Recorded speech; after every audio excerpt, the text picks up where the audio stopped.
2025 को आगरा के गढ़ी रामी गांव में करणी सेना ने राणा सांगा जयंती के मौके पर रक्त स्वाभिमान सम्मेलन का आयोजन किया है। इस कार्यक्रम में उत्तर प्रदेश के साथ साथ राजस्थान, हरियाणा और गुजरात के करीब 80,000 करणी सेना के कार्यकर्ता जुटे हैं। करणी सेना का कहना है कि यह संख्या 3 लाख तक पहुंच सकती है। इस आयोजन के लिए 50,000 वर्ग मीटर के खेत को सभा स्थल में बदला गया है। यह सम्मेलन राणा सांगा के सम्मान में आयोजित किया गया है और इसी के साथ ही सपा सांसद रामजी लाल सुमन के द्वारा दिए गए विवादित बयान पर माफी मांगने के लिए भी इस आयोजन को किया जा रहा है। चलिए आपको बताते हैं कि रामजी लाल सुमन ने क्या कहा था।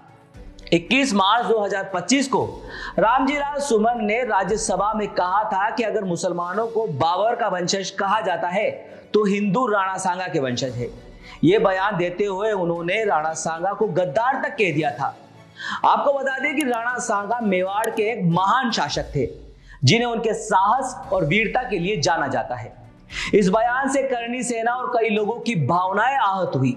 सवाल उठ रहे हैं कि क्या एक जिम्मेदार नेता को ऐसा बयान देना चाहिए था? क्या नेताओं को लोगों की भावनाओं का ख्याल नहीं रखना चाहिए? रक्त स्वाभिमान सम्मेलन के दौरान आगरा में माहौल तनावपूर्ण है। कार्यक्रम स्थल पर भारी पुलिस बल तैनात है जिसमें 10,000 से ज्यादा पुलिसकर्मी और पीएसी के जवान शामिल है। लेकिन पुलिस की मौजूदगी को देखते हुए कुछ कार्यकर्ता नाराज हो गए हैं, ऐसी खबरें हैं।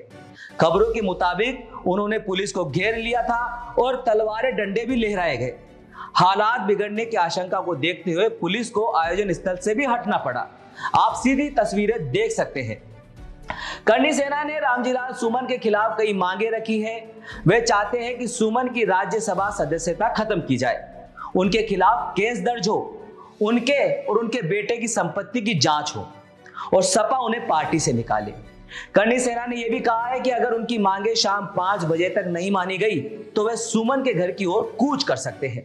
वहीं आगरा में स्थिति को नियंत्रित करने के लिए पुलिस ने बड़े इंतजाम किए हैं। शहर में 500 जगह पर बैरिकेडिंग की गई है और सड़कों पर बड़े बड़े पत्थर रखे गए हैं।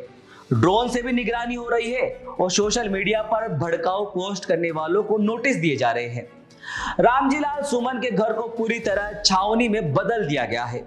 उनके आवास के आसपास 1000 पुलिसकर्मी तैनात है और 1 किलोमीटर का इलाका सील है। सुमन ने भी अपनी निजी सुरक्षा को देखते हुए 10 बाउंसर रखे हैं। आपको बता दें कि ये पहली बार नहीं है जब इस मामले में तनाव देखा गया था। तो 26 मार्च 2025 को करणी सेना ने सुमन के आगरा स्थित घर पर हमला किया था। उस दौरान कार्यकर्ताओं ने बुलडोजर से बैरिकेड तोड़े थे, गाड़ियों और संपत्तियों को नुकसान पहुंचाया था। पुलिस और कार्यकर्ताओं के बीच झड़पें भी हुई और लोग घायल भी हुए। इस घटना के बाद 2 एफआईआर दर्ज हुई थी, एक सुमन के बेटे रंजीत सुमन की शिकायत पर और दूसरी पुलिस ने सरकारी संपत्ति को नुकसान पहुंचाने के लिए की थी। इस मामले में कई नेताओं ने अपनी बात भी रखी है। सपा प्रमुख अखिलेश यादव ने सुमन का समर्थन भी किया और कहा कि अगर सुमन को कुछ हुआ तो मुख्यमंत्री योगी आदित्यनाथ जिम्मेदार होंगे। वही कुछ नेताओं और संगठनों ने सुमन के बयान की निंदा की है। देखिए क्या क्या कहा था नेताओं ने और कुछ कार्यकर्ताओं ने। पंचायत संसद भवन में हमारे भगवान महाराणा सांगा जी पर अभद्र टिप्पणी की और हमारे सनातनियों पर अभद्र टिप्पणी की। अब उसे जवाब देने के लिए, उस व्यक्ति विशेष को जवाब देने के लिए हमने ट्रेलर तो दिखा दिया। 26 तारीख को आपने देखा होगा कि घर में घुसकर जवाब देने के लिए हमारे योद्धा वहां पहुंचे थे। हमारे युवा प्रमुख जो राष्ट्रीय अध्यक्ष हैं श्री उपेंद्र राणा जी पहुंचे थे, उनके साथ हमारे वीरू प्रताप सिंह पहुंचे थे, सन्नी सिंह पहुंचे थे, उनके और कई हमारे योद्धा पहुंचे थे। लेकिन षड्यंत्र के तहत हमारे योद्धाओं पर हमला हुआ, जानलेवा हमला हुआ, पत्थरबाजी हुई। दुर्भाग्य देखो, हमारे बच्चों पे जो जख्मी हुए थे उन पर तो एफआईआर हो गई, लेकिन हमारी तहरीर के बावजूद भी आज तक उन लोगों पे एफआईआर नहीं जिन लोगों ने इस घटना को अंजाम दिया। अब 12 तारीख को 1:15 बजे गढ़ी रामी में कुबेरपुर में हमने रक्त स्वाभिमान सम्मेलन का आयोजन किया है और पूरे भारतवर्ष से लाखों क्षत्रिय और सनातनी वहां उपस्थिति दर्ज करवा रहे। हमारी जो अपेक्षाएं हैं उसमें जो मुख्य अपेक्षा है, तुरंत प्रभाव से इसकी सदस्यता राज्यसभा से खत्म होनी चाहिए। इस पे राष्ट्रद्रोह का अपराध, इस पे होना, राष्ट्रद्रोह का इस पे केस होना चाहिए। और जिस तरह से उत्तर प्रदेश में ये चलन है कि अपराधियों के घर पे बुलडोजर चलाया जाता है, उसके घर पे बुलडोजर चलना चाहिए। उसके अलावा हमने अखिलेश जी से कहा है इसको तुरंत प्रभाव से आप निष्कासित करो।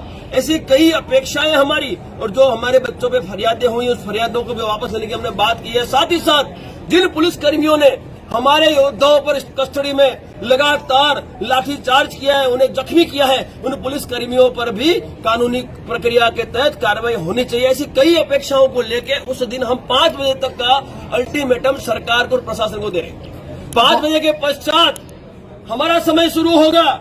यदि हमारे अपेक्षा पे प्रतिनिधिमंडल आके हमारे से बात करता है, हमारी अपेक्षा पे खरा उतरता है तो सही है, नहीं तो वहां से हम कूच करेंगे सुमन लाल के घर की ओर, और जब तक हमें न्याय नहीं मिलेगा हम वो मैदान नहीं छोड़ेंगे।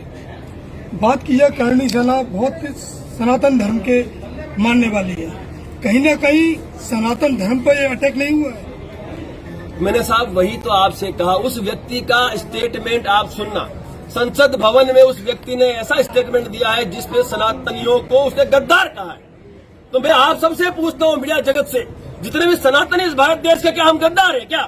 क्या हमने इस देश को मुगलों से आजाद नहीं कराया? क्या हमारे महापुरुषों ने उनके परिवारों का बलिदान देकर इस देश को आजाद नहीं कराया? क्या आज अखंड भारत का रचयिता हमारे महापुरुष, हमारे पूर्वज, और आज उन्हें लोग संसद भवन से यदि कोई गद्दार कहता है तो साहब ये हमारे लिए बहुत ही दुख की बात है, हमारे लिए ग्लानि की बात है। और अब हम ये बर्दाश्त नहीं करेंगे। हमने भूतकाल में बहुत माफिया दे दी, अब किसी को माफी नहीं दी जाएगी। घर में घुसकर हड्डी तोड़ जवाब देने का विकल्प हमने ढूंढ लिया है, और मैं आपको वादा करता हूं अगले 6 महीने में हमारा गरम दल इन जैसे लोगों को घर में घुस कर हड्डी तोड़ जवाब देकर भविष्य में ऐसी घटनाओं का पुनरावृत्ति रोकने के लिए कार्य करेगा। सर 12 तारीख को कहीं ना कहीं संविधान के दायरे में रहकर करणी सेना अपना काम करेगी या संविधान को भूल कर? साहब क्षत्रियों का जमावड़ा है, और क्षत्रिय हमेशा अनुशासन में रहा है। यदि हमें छेड़ा जाएगा तो हम किसी को छोड़ेंगे नहीं। हम तैयारी में आ रहे हैं साहब, हम केसरिया झंडा और डंडे के साथ पहुंच रहे हैं। यदि हमें छेड़ा जाएगा, हमने क्या कहा, अनुशासन में है, हमारी अपेक्षा है, उन अपेक्षा पे सरकार अपनी सहमति दर्ज कराएगी तो ठीक है, नहीं तो जैसा समय वैसी प्रतिक्रिया आपको उस दिन देखने मिलेगी। मैं कुछ ज्यादा नहीं कहूंगा, लेकिन हम तैयारी में है। यदि न्याय नहीं मिला तो किसी भी हद तक जाने के लिए हम तैयार हैं। अखिलेश जी कह रहे हैं कि ये कहीं ना कहीं मुख्यमंत्री और केंद्र सरकार द्वारा कराया जा रहा हमला है, सनातन द्वारा। अरे अखिलेश जी की मती मारी गई। वो व्यक्ति है ना, वो व्यक्ति जो है ना, वो व्यक्ति कहीं न कहीं दिमाग से पैदल हो गया है। एक तो सबसे बड़ी गलती उसने क्या की, उसने सुमन लाल केस को समर्थन कर दिया। इससे क्षत्रिय वोट 25 से 30% आप ध्यान रखना। उत्तर प्रदेश में यदि ओबीसी का लाभ लेने वाले क्षत्रियों, जो पिछड़े हुए क्षत्रियों को मैं जोड़ने हुकुम, तो यहाँ पे 25 से 30% क्षत्रिय है उत्तर प्रदेश में।